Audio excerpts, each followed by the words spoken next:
நீ வந்து ஆம்பளை கிடையாது பொம்பளை கிடையாது, நீ சாவணும், நீ சமுதாயத்துக்கு அசிங்கம் சொல்லி அவங்க போட்டு மிதிக்கிறது, கன் பண்ண காமிக்கிறது, ரூமுக்கு கூட்டு போயிட்டு ட்ரிங்க்ஸ் ஊற்றி கொடுத்து திடீர்னு 10 பேர் வந்துடுவாங்க ரூமுக்குள்ள. அவங்க குழந்தைங்க, if you love your child, no matter what sexuality, it is your child. எதுக்கு பற்றிங்க? நாங்கள் வந்து உங்களுக்காக கஷ்டப்பட்டு இந்த பரேடு பண்ணுறது, ரோட்டில் நிற்கிறது, இந்த தண்டா பண்ணுறது, சண்டை போடுறது எதுக்கு? உங்களுக்கு தான் பண்ணுறோம். ஆனால் உங்களுக்கு யாருக்கும் தெரியாது எதுவுமே. எவ்வளோக்கெல்லாம் நீங்கள் அந்த குழந்தை கொடுமைப்படுத்துறீங்களோ அவருக்கு அந்த குழந்தை வந்து வாழ்க்கையை வெறுத்து ஒன்று சூசைட் பண்ணிக்கணும், ஓடி போயிடுவீங்க. அப்புறம் அப்போ கூட உங்களுக்கு ஒரு மனசாட்சினா அப்போ நீங்கள் தாயே கிடையாது. இப்போது அமெரிக்காவில் நடக்கிற விஷயம் வந்து ரொம்ப சோகமான விஷயம். அவங்க இப்போ கவர்மெண்ட் வந்து தேர்ட் ஜெண்டரே கிடையாதுன்ட்டாங்க. அப்படின்னா ஏதோ நடந்துருக்குன்னு அர்த்தம். டைவர்ஷன். இந்தியா வந்து புனிதமான ஒரு நாடு. ஸோ இந்தியா வந்து யாருமே அட்டாக் பண்ண முடியாது. நீங்கள் பாகிஸ்தான்லேயே தேர்ட் ஜெண்டர் இருக்குங்க. ஆமாம், நான் ரோட்டில் இருந்திருந்தேன், ஒரு கார் ஒருத்தன் வந்தான், 300 ரூபாய் தரேன்னா, சரி ஏதோ அன்றைக்கி சாப்பாடு எனக்கு ஏறி உள்ளே போனேன், கொஞ்சம் போனேன். அப்புறம் 10 பேர் ஏறிட்டாங்க வண்டிக்குள்ள.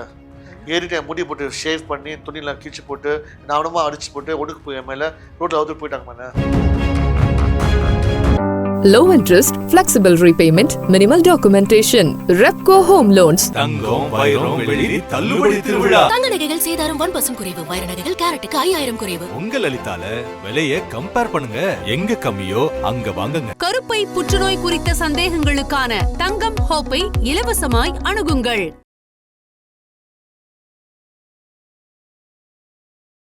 ஹாய் ஹலோ வணக்கம் மக்களே. So welcome to king TV. இன்னைக்கு நம்ம கூட ஒரு ஸ்பெஷலான கெஸ்ட் இருக்காங்க. So let's welcome the famous fashion choreographer Karun Raman sir. வணக்கம் சார். வணக்கம்மா. பொதுவாக பார்த்தீங்கன்னா கருண் ராமன் அப்படின்னாலே அவர் எந்த லெவலில் லேடிஸை ட்ரீட் பண்ணுறாருன்றது எல்லாருக்கும் தெரியும். உங்களை பற்றி நல்லா உங்ககிட்ட க்ளோஸாக இருக்காங்க. ஸோ உங்களுக்கு உங்கள் அம்மா தான் எல்லாமே. ஆனால் இந்த சமுதாயத்தில் உங்கள் அம்மா உங்களுக்கு நிறைய விஷயங்கள் சப்போர்ட் பண்ணி பேக் போனாக இருந்தாங்க. பட் ஹேட்டர்ஸ் இருக்காங்களே ஒரு சில பேர், வீட்டில் வந்து பேரண்ட்ஸ் வந்து இன்னமும் வந்து ஹார்ஷாக தான் நடத்திட்டு இருக்காங்க. ஸோ அந்த மாதிரி பேரண்ட்ஸ்க்கு நீங்கள் என்ன சொல்ல விரும்புகிறீங்க? வாழ விடுங்க குழந்தைங்கள. எதுக்கு பற்றிங்க? அவங்க குழந்தைங்க, if you love your child, no matter what sexuality, it is your child. அந்த குழந்தை எப்படி போனாலும் சப்போர்ட் பண்ணுங்கள். தப்பான விஷயத்தில் போகாமல் இருந்தால் சரி. அது எப்போ இருந்தால் நீங்கள் பெற்றவங்க நீங்கள் கண்டிக்கலாம் எல்லாம் பண்ணலாம். குழந்தைங்க வாழ விடுங்க. அதாவது அட்வைஸ் பண்ணுங்கள், புலி பண்ணக்கூடாது குழந்தைங்கள. அந்த புலிசம் ஸ்டாப் பண்ணணும். உங்கள் பையன் கொஞ்சம் ஃபெமினாக இருந்தான்னா டைம் கொடுங்க, பேசுங்க, குழந்தைங்க பேசுங்க. என்னன்னு கேட்டுக்கோங்க. விட்டுட்டே நீ இப்படி பண்ணக்கூடாது, நீ ஜென்ஸ் லூஸாக பண்ண. நீங்கள் வந்து எவ்வளோக்கெல்லாம் நீங்கள் அந்த குழந்தை கொடுமைப்படுத்துறீங்களோ அவருக்கு அந்த குழந்தை வந்து வாழ்க்கையை வெறுத்து ஒன்று சூசைட் பண்ணிக்கணும், ஓடி போயிடும் இல்லையா எங்கேயாவது. ஸோ அந்த குழந்தைக்கு சான்ஸ் கொடுங்க. அதாவது ப்ரீத் பண்ண சான்ஸ் கொடுங்க, வாழ சான்ஸ் கொடுங்க அந்த குழந்தைக்கு. அது கொடுத்தாலே போதும், வாழ்க்கை ஸ்மூத்தாகிடும்.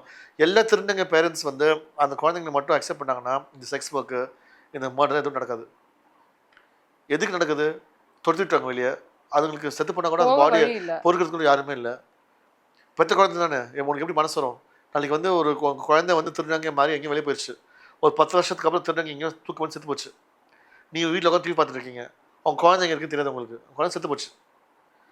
அவங்களுக்கு யாராவது மூலமாக ஒரு வாட்டி உங்களுக்கு நியூஸ் வரணும். அப்போ எப்படி இருக்கும் உங்களுக்கு சொல்லுங்க? அப்புறம் அப்போ கூட உங்களுக்கு ஒரு மனசாட்சினா அப்போ நீங்கள் தாயே கிடையாது. எப்படி ஒரு குழந்தை நீங்கள் வந்து அப்படி விட்டு கொடுக்கலாம்? ஸோ எல்லா திருநங்கை பேரண்ட்ஸ் சொல்கிற விஷயம்னா, பெற்ற குழந்தைய விட்டு கொடுக்காதீங்க. அன்பு கொடுங்க, ஆதரவு கொடுங்க. அன்பு தான் எல்லாத்துக்குமே மெடிசன். நீங்கள் குழந்தைய வந்து மாற்ற பார்க்காதீங்க, வாழ விடுங்க குழந்தைய. தப்பான விஷயத்தை பார்த்தீங்கன்னு சொன்ன மாதிரி கண்டிங்க தவிர எஜுகேஷன் கொடுங்க, நல்ல சாப்பாடு கொடுங்க.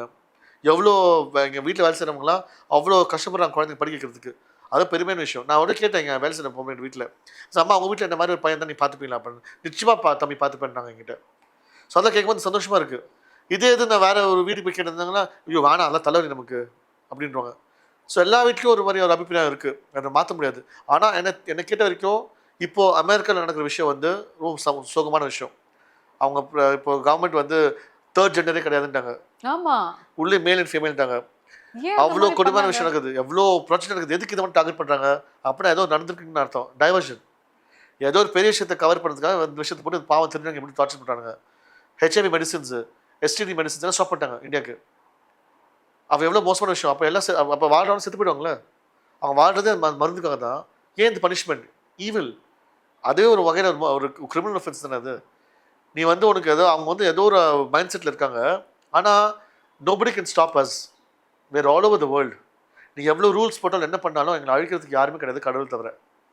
ஸோ இந்த கவர்மெண்ட் அவங்க என்ன பண்ணாலும் நமக்கு nothing to worry. But India is a holy land. India வந்து புனிதமான ஒரு நாடு. ஸோ இந்தியா வந்து யாருமே அட்டாக் பண்ண முடியாது. நீங்கள் பாகிஸ்தான்லேயே தேர்ட் ஜெண்டர் இருக்குங்க.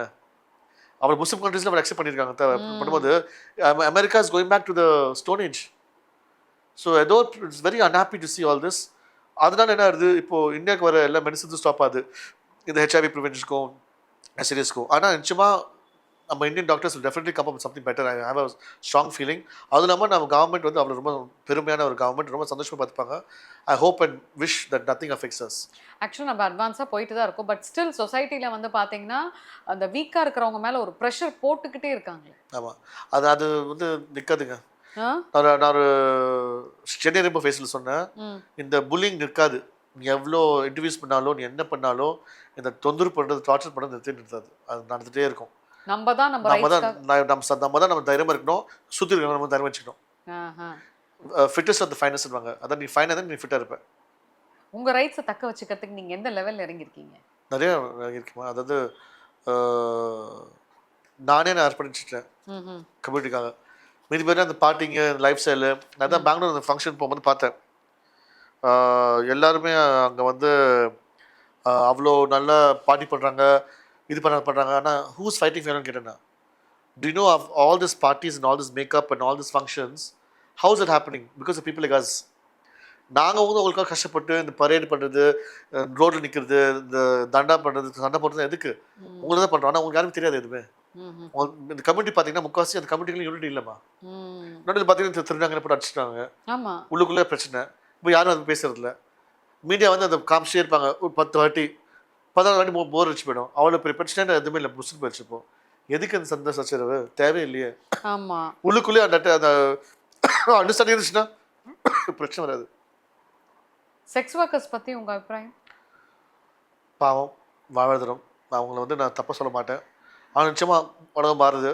அவங்க வந்து அவங்க சேஃப்டிக்காகவே நான் வந்து வேண்ட ஒரே விஷயம்னா, அவங்க படுக்கிறதுக்கு ஒரு வீடு, சாப்பிட்றதுக்கு 3 வேலை கிடச்சா போதும். அதுக்காக யாராவது கொஞ்சம் பார்ட் டைம் ஜாபாக தாங்க உங்களுக்கு ஏதாவது ஒரு வேலை. ஏன்னா அதனால தான் அவங்க வந்து சொல்கிறாங்க, சார் நாங்கள் வேலை போகும்போது வேலை தப்பாக பேசுகிறாங்க, படுக்க கூப்பிட்றாங்க, அங்கே எங்களுக்கு சேஃப்டி இல்லை, அதான் நாங்கள் தெருக்கு திருப்பி வரோம் நாங்கள் அப்படின்றாங்க. ஆனால் எல்லா இடமும் அப்படி மோசமாக இருக்காது. ஆனால் அவங்களுக்கு படிப்பும் இல்லை. இப்போ திருப்பி அவங்க படிக்க வச்சுட்டு இப்போ டைம்னா ரொம்ப கஷ்டமாகிடுச்சு.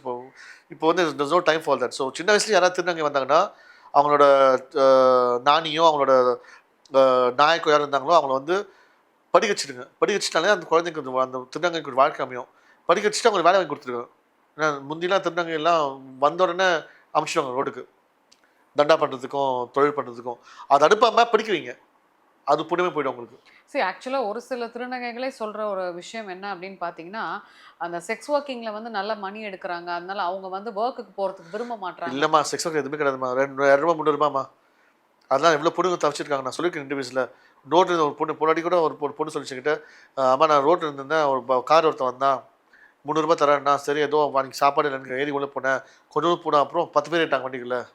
ஏறிட்டு என் முடி போட்டு ஷேவ் பண்ணி துணியெலாம் கீழ்ச்சி போட்டு நானுமா அடிச்சு போட்டு ஒடுக்கு போய் என் மேலே ரோட்டில் அவுத்து போயிட்டாங்க. மேலே என்ன சேஃப்டி அவங்களுக்கு? உயிருக்கே ஆபத்து அவங்களுக்குலாம். ஸோ அந்த 200 ரூபாய்க்கு தான் செலவு பண்ணுறாங்க. அவங்களாம் அவ்வளோ காசில் பண்ணல பாவம். அதெல்லாம் பொய் எல்லாமே. அவ்வளோ காசு பண்ணாங்கன்னா அவங்க ஏன் ரோட்டு வைக்க போகிறாங்க? ஏங்க இவ்வளோ ஒரு ப்ரெஷர் போடுறாங்க அவங்க மேலே? Because evil. அவங்க வந்து அவ்வளோ ஒரு எப்படி சொல்கிறது, ஒரு அவ்வளோ கோவம். மேபி ஃபேமிலி ப்ரெஷர் ஆகட்டும், மீதி இடத்துல இருக்க கோவத்தில் தான் இவங்களை காமிக்கிறது. மைனாரிட்டி. ஏன்னா நாளைக்கு அவங்க செத்து போட்டாங்கன்னா நாளைக்கு பணத்தை போடுறதுக்கு யாரும் வரப்போகிறதில்ல.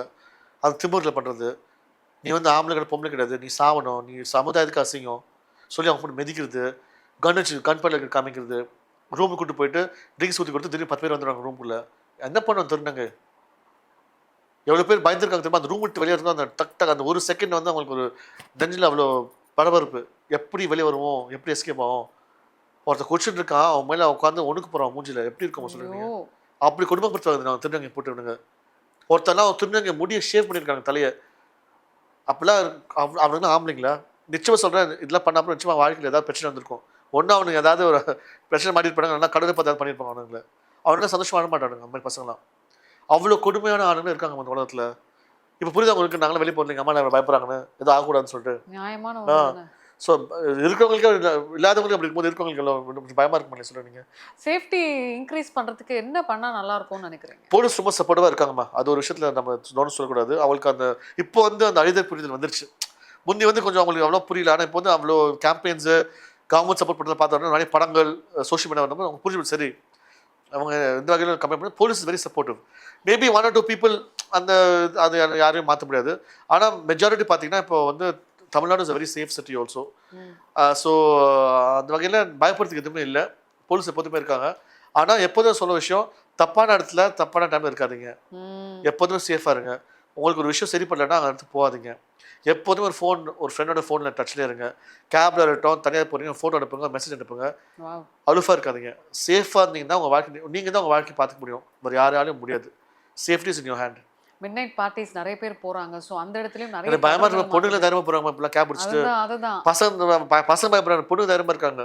என்ன சொல்ல வரேன்னா, ஒரு டைம் இருக்காது. யாரும் நம்பாதீங்க. அதே சொன்ன மாதிரி சேஃப்டி இஸ் வெரி இம்பார்ட்டன்ட். நான் ஒரு பொண்ணு பார்த்து நைட் ட்ரெஸ் நைட்டில் போகிறேன் அப்படின்னு அதனால பார்த்துட்டு கிளம்புறதுங்க அப்படின்ட்டு அந்த பொண்ணு. அதே டிரைவர் பொண்ணு தூங்கிட்டு கூட்டு போச்சுன்னா என்ன ஆகும்? அது வந்து அவனு சொல்லுவானுங்க, அந்த பொண்ணு ஷார்ட்டாக ட்ரெஸ் போடுச்சு அப்படின்னு தப்பாக பேசி அனுப்பிச்சுவானுங்க. அந்த ட்ரெஸ் ஷார்ட்டாக போட்டான்னா அந்த பொண்ணோட வாழ்க்கை அது. அப்படி பார்த்தானா நீ வந்து போகிற பொண்ணு இப்போ தொடுவேன் நீ. அது வந்து உனக்கு அந்த டைமில் கிடைச்ச ஒரு அட்வான்டேஜ். நீ அதை யூஸ் பண்ணிக்கிற. அது கிரிமினல் ஒஃபென்ஸ். அது எப்படி நீ வந்து அந்த பொண்ணை நீ ப்ளேம் பண்ண முடியும்? அந்த பொண்ணு வாழ்க்கை போயிடுச்சு அதுக்கப்புறம். So girls have to be very careful. பத்திரமா இருங்க. இந்த ஆப்பில் இருக்கிற வந்து அந்த சேஃப்டி பட்டனோட எப்போதுமே நடிங்க ஃபோனில் பேசுகிற மாதிரி. ஏன்னா அம்மாவுக்கு ஃபோன் எங்கே வரேன்னு சொல்லிவிடுங்க. டிரைவரோட பேசுங்க, தைரியம் பேசுங்க, டிரைவர் குரல் ஏற்றி பேசுங்க. எங்கே போகிறீங்க, ஒரு ரொம்ப சாஃப்டாக கொஞ்சம் போல்டாக பேசுங்க. போதையில் அடிமையாயிட்டு தெரு விழுதெல்லாம் பண்ணாதீங்க. அதுக்கப்புறம் நம்ம யாரும் சேஃப் முடியாது. So your life is in your hands. இப்போ இருக்க கரண்ட் இதில் பார்த்தீங்கன்னா யங்ஸ்டர்ஸ் ஃபுல்லாகவே போதைக்கு அடிமையாயிட்டு இருக்காங்க. ஸோ அவங்களுக்கு நீங்கள் என்ன அட்வைஸ் சொல்ல விரும்புறீங்க? Have fun but limit. Don't drink and drive. Don't hurt anybody. நியூசன்ஸாக இருக்காதீங்க. வந்தீங்களா என்ஜாய் பண்ணிங்களா, பத்திரம் வீடு போங்க. தனியாக இருக்காதீங்க. பசங்களை நம்பி ஏமாந்து போயிட்டு சின்ன வயசுலேயே கர்ப்பமாகாதீங்க. இந்த வயசில் குழந்தை நீங்களே ஒரு குழந்தைங்களா இருக்கீங்க. சின்ன பொண்ணுங்களாம் கர்ப்பமாகறாங்க இப்போலாம். பாய்ஸ் ப்ரெக்னன்சி ரொம்ப ஹையாக இருக்குது. பசங்க ஏமாத்தி பண்ணிட்டாங்க. அதுக்கப்புறம் பசங்க ஓடி போயிடுவானுங்க. அந்த பொண்ணு யார் பார்த்துக்கும் அந்த குழந்தைங்கள? ஸோ அதாவது ஃபேமிலி ஸ்ட்ராங் ஆச்சுன்னா அந்த ஃபேமிலி பார்த்துக்கும். இல்லைன்னா ஒரு அபார்ஷன் பண்ணுவாங்க. இல்லைன்னா அந்த குழந்தை அந்த பொண்ணு உயிரே போயிடுமே. So be very careful. Don't trust men easily. Give yourself some time. பொறுமையாக இருங்க. உங்கள் வாழ்க்கை உங்கள் கையில் இருக்குது. யோசிச்சு நிதானமாக முடிவெடுங்க என்ன இருந்தாலும். So what you want to say to the society? Be smart. Don't be a pool. I started off very நான் ரொம்ப சின்ன வயசுல நாங்கள் அந்த இண்டஸ்ட்ரியில் இறங்கிட்டோம். ஸோ இப்போ பார்க்கும்போது ஜென்ஸின்றாங்களே அந்த நியூ க்ரௌட் எல்லாமே ரொம்ப ஃபாஸ்ட்டாக போகுது. இதே இது உங்களுக்கு இன்ஸ்டாகிராம் ஃபேஸ்புக் இல்லைன்னா உங்கள் வாழ்க்கை என்ன ஆகிடும்? யூடியூப், இன்ஸ்டாகிராம், ஃபேஸ்புக் எதுவுமே இல்லாமல் என்ன ஆகிடும்? யூஸ் பண்ணுங்கள். ஃபுல் ஸ்டாப் ஆச்சுன்னா எல்லாருக்கும் பயிர் பிடிச்சிக்கும். ஸோ தெனிக்கும் try to be without your phone for 10 minutes. Definitely something there may be a situation where mass shut down ஆகலாம். என்னென்ன ஆகலாமே. நம்ம என்ன நடக்குது நமக்கு தெரியாது வாழ்க்கையில். எப்போதுமே நம்ம வந்து எல்லாத்துக்குமே நம்ம ப்ரிப்பேர்டாக இருக்கணும். So don't be addicted to anything too much. Keep every thing in limit. ஃபோனாக இருக்கட்டும், உங்கள் பார்ட்டி லைஃபாக இருக்கட்டும், ஆல்கஹால் எல்லாமே லிமிட்டாக இருங்க. It's very important. Because when I say mass shutdown, what I meant is anything can happen in today's world. We don't know. So we have to be very prepared with everything. So அதுக்காக தான் நிறைய பேர் வந்து இப்போவே they're preparing to save money. So one advice to give people, please save money. காசு எப்போது சேமிச்சு வச்சுக்கோங்க. grow your plants in your house. வீட்டில் வந்து கார்டன் வளங்க. எப்போதுமே அந்த ஃப்ரூட்ஸ் வெஜிடபிள்ஸ் இருந்தால் உங்களுக்கு வந்து ஏதாவது நம்ம கோவிட் டைமில் எவ்வளோ பேர் தவிச்சாங்க. என்ன பண்ணாங்க எல்லாருமே? they made gardens. They were very started new habits. So think we survived COVID. We can survive anything in life. But always be safe. Don't be so lavish. Don't waste your money. யாரும் எதிர்பார்த்தாங்க Covid வரும்னு வருஷத்துக்கு. எவ்வளோ பேர் எவ்வளோ இழந்தாங்க வாழ்க்கையில். சேமிச்ச enjoy பண்ணாங்க, சந்தோஷம் பண்ணாங்க. மீதி பேர் எவ்வளோ பேர் டெத்து, எவ்வளோ இழந்து போனாங்க. Because you are very careless. So don't take life easy. Take life very பயப்படுங்க, தப்பே இல்லை. அப்போ தான் தப்பு பண்ண மாட்டீங்க. அப்பா காசை வேஸ்ட் பண்ணாதீங்க, சேமிச்சு வைங்க. அது இருந்தாலும் ஸோ உங்களோட பிஸி ஷெட்யூலில் எங்களோட வியூவர்ஸ்க்கு வந்து ரொம்ப அழகாக நிறைய விஷயங்கள் யதார்த்தமாக சொன்னீங்க. Nice being with you sir. Thank you Tina, ரொம்ப நன்றி. Low interest, flexible repayment, minimal documentation. Repco Home Loans. தங்கம், வைரம், வெள்ளி தள்ளுபடி திருவிழா. தங்க நகைகள் சேதாரம் 1% குறைவு. வைர நகைகள் கேரட்டுக்கு 5000 குறைவு. உங்க லலிதால விலையை கம்பேர் பண்ணுங்க. எங்க கம்மியோ அங்க வாங்குங்க. கருப்பை புற்றுநோய் குறித்த சந்தேகங்களுக்கான தங்கம் ஹோப்பை இலவசமாய் அணுகுங்கள்.